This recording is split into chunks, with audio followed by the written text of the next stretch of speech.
Barataa Raajii Ibsaa Teekinooloojii hojjeteen sadarkaa naannoo Oromiyaatti injifachuudhaan sadarkaa federaalaatti Itiyoo Keeloot irratti dorgomaa jiraachuu gara Dambidollootii dhagahame. Oduu biyya keessaatiin kanaa fi kanneen biroo yoo qabannu oduu gara biyya alaatti dabarretti ammoo Raashaa fi Yukureen booji'amtoota isaanii wal jijjiiranii kan isaan jiran yommuu ta'u waraana Suudaan keessattis wanti haaraan dhagahamee jira. Gama Indii fi Paakistaaniin ammoo Indiyaa fi Paakistaan waraana kallattiidhaan walirratti bananiiti kan isaan jiran. Biyyoonni kunniin lamaan biyyoota ardii Eeshiyaa keessaa nikulara hidhachuudhaan biyyoota afran Eeshiyaa keessaa nikulara hidhan keessaa tokkoffaa fi lammaffaa warra tahan yoo ta'u yeroo ammaa kana wal waraana irratti kan isaan argamanidha. Raajiin biyya isaanii keessatti deemaa jiru kun gara fuulduraatti nikulara kana ni fayyadamsiisa moo karaa nagahaatiin xumurama kan jedhus yaadni xiinxaltoota kaa'amee jira.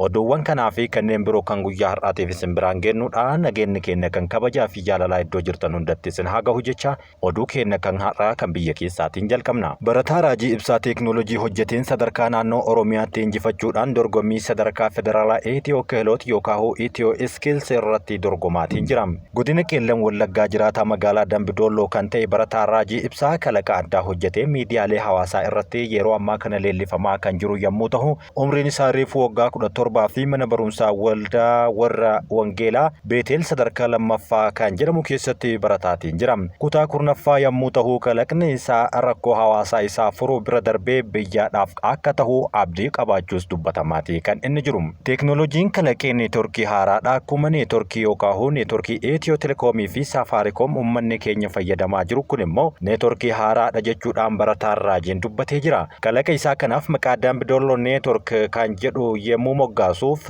kaayyoo fi karoorri isaa gara fuulduraa garuu magaalaa Dambidolloo bira darbee akka biyyaattis kan ta'u jechuun himeetii jira. Barataa Raajii Ibsaa naannoo itti jiraatutti tajaajila neetworkii fi elektirikii baay'inaan yeroo adda ciccitu kan himuu fi sababa kanaan wal qabatee namni bilbilee wal dhaba, namni dhukkubsatu tokkos ambulaansii waamachuuf ni rakkatam, namni lubbuudhaan miidhamee ni jira jechuudhaan akka ragaatti kan kaahee fi rakkoo hawaasaa irra deddeebi'ee mudatuu fi hanga lubbuu namaa irratti dhiibbaa geessisuu gahe kunis kalaqaa fi ka'umsa akka ta'e yoo himu.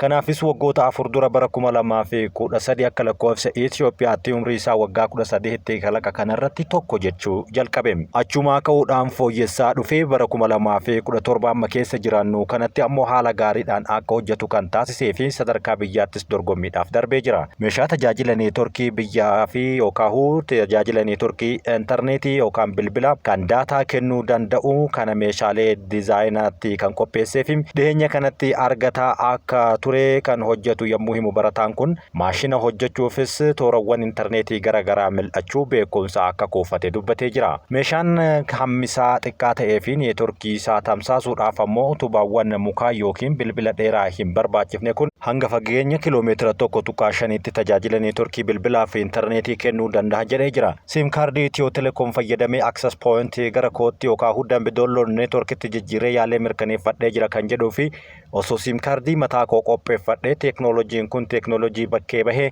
hojii hojjechuu danda'uudha jechuudhaan abdii irra kaahateera.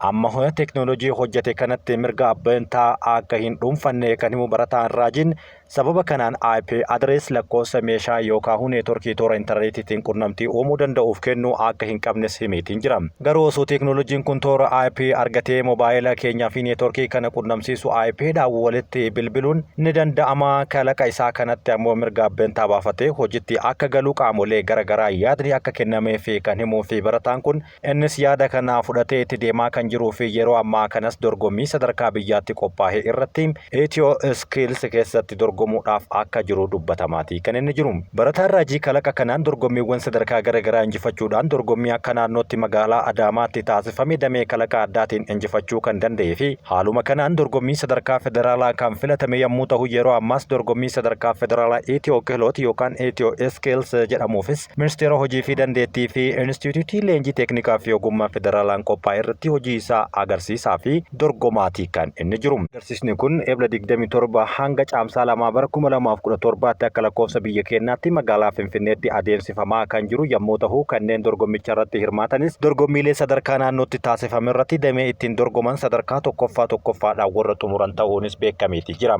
Ministeerri galiiwwanii barana galii bara darbee irra caalmaa 74 ol qabu sassaabuu ibse. Ministeerri galiiwwanii bara baajataa kana ji'oota 9 keessatti galii birrii biiliyoona 600 fi 53.2 walitti qabu ministeerri galiiwwanii Itoophiyaa Ayyaanaalem Nugusee beeksisan. Manni maree bakka bu'oota uummataa yaa'ii idilee 28ffaa guyyaa kaleessaa geggeesse irratti gabaasa raawwii ji'oota 9 ministeera galiiwwanii kan dhageeffate yommuu ta'u gabaasa dhiyaate irratti gaafii miseensota mana marichaa irraa kaheefis deebii kenneetii jira. Ministeerri galiiwwanii Aadde Ayyaanaalem dhaabbaticha irratti galii guddisuudhaaf hojii hojjetameen ji'oota 9 darban qofa keessatti kan karoorfame caalaa galmaan gahuu isaanii yoo himatan galiin barana sassaabame kan bara darbee yeroo wal fakkaatu birrii Itoophiyaa biiliyoona 279 yookaan 74.6 caalmaa akka qabu mana marichaaf ibsaniiru. Komishiinarri Komishinii Gumurukaa Obbo Dabalee Qabataa gama isaaniitiin guddinni biyyattii hudhaa kan ta'e kontiroobaandii ittisuu fi to'achuudhaaf sanadni qophaa'ee madda irraa gogsuudhaaf daldaltoota seeraan alaa seeraa fi dambii gabaa hordofanii akka hojjetan gochuufis hojiin qorannoo irratti hundaa'e yeroo ammaa kana hojjetamaa akka jiru ibsan. Rakkoo daldala jimaa waliin wal qabatee mudachaa jiru furuudhaaf wirtuu daldalaa qopheessuun qonnaan bultoonnii fi biyyattiin damee kana irratti fayyadamoo taasisuudhaaf hojjetamaa jiraachuu kan himanii fi sirna daldalaa daangaa gumurukaa ammayyaa diriirsuun oomishaalee fi meeshaalee biyya alaatii galanii fi biyya alaatti ergamanii wal qabatee kontiroobaandii jiru dhabamsiisuudhaaf qaamolee dhimma ilaallatu wajjin wal ta'uudhaan akka hojjetan akeekaniitiin jiran. Waxabajjii bara 2024 keessa baajatni bara kanaa birrii tiriliyoona 1 ramadamuu hordofee mootummaan galii dabalataa sassaabuudhaaf sirna gibiraa jijjiiruudhaafis karoorfachuu ministeerri maallaqaa obbo Ahmad Shidee himaniiru. Oduuwwan biyya alaa kan guyyaa har'aatiif qabanneetti yoo dabarru manni maree ittisaa Suudaan kan humna waraanaa Suudaaniin hundeeffame Suudaan walitti dhufeenya gamtaa Emireetota Arabaa waliin qabdu akka addaan kuttee beeksiseetiin jira. Manni marichaa gamtaan Emireetota Arabaa humnoota deeggarsa saffisaa kan RSF jedhaman humna waraanaa Suudaan waliin wal waraanaa jiru deeggaraa jiraachuu kan himatee fi manni marichaa gamtaa Emireetota Arabaa RSFs meeshaalee waraanaa sadarkaa ol'aanaa fi ammayyaa ta'an wiixata darbe haleellaa dhaabbilee Poort Suudaan keessatti geessisan yookaan miidhaa qaqqabsiisan raawwachuudhaaf dandeessisan akka isaan gumaachaniif irratti himatee jira. Manni maree ittisaa gamtaa Emireetota Arabaa mootummaa waraanaa kakaasu jechuudhaan moggaasuuf murteessuu isaa beeksise Suudaan birmadummaa koofim yookaan birmadummaa fi tokkummaa ishee eeggachuudhaaf karaa barbaachisu kaaniin deebii kennuudhaaf mirga qabdi jedhaniiran. Gamtaan Emireetota Arabaa irra deddeebiidhaan himannaa kana kan haaleedha. Indiyaan misaa'ila Paakistaanii fi kutaa Kaashmir Paakistaan jalatti bultu haleelte. Biyyoota meeshaa waraanaa nikuleeraa hidhatan lameen Indiyaa fi Paakistaan guutumaa guututti dubbii yeroo walii kennan kan dhagahamaa jiruu fi yeroo ammaa kana waraanni isaan jidduutti hammaateera. Indiyaan kutaalee Paakistaanii fi qaama Kaashmir kan taate Paakistaan jalatti bultuu misaa'ilaan haleeluun namoonni 8 achi keessatti lubbuu isaanii akka dhaban beeksifameera.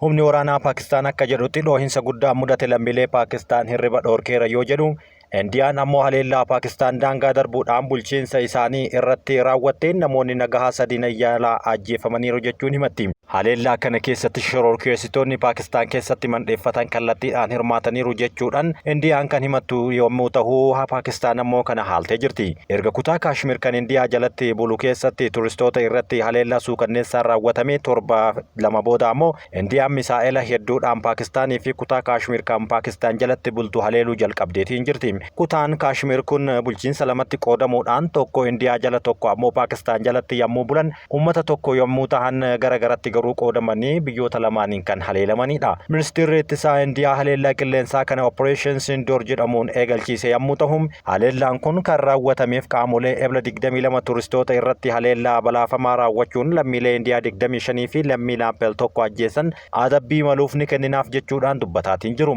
Haleellaa ji'a darbee kana keessatti shaammachuu kan dubbatan yommuu ta'u Paakistaan haleellaan amma Indiyaan raawwatte taatee kanaan qofa kan daangeffame miti jechuudhaan deebistee kan himattudha. Ministeerri muummee Paakistaan Shahbaaz Shariif weerarri balaafamaa akkasii adabbiin jiraachuun dirqama jechuudhaan dhaadatanii jiru. Maalis ta'u biyyoonni meeshaa waraanaa nikuleeraa hidhatan kunneen gidduutti muddamni kan hammaate erga ji'a darbee magaalaa Pahalgaam keessatti turistoonni Indiyaa ajjeefamanii booda yoo ta'u gara nikuleeraattis ni hiceehu yaadni jedhamu dubbatamaa jira. Haleellaan ebla 22 hidhattoonni lammiilee Indiyaa irratti baasuudhaan namoota 26 ajjeesan waggoota 12 keessatti isa balaafamaa jedhamuun lakkaawamee jira.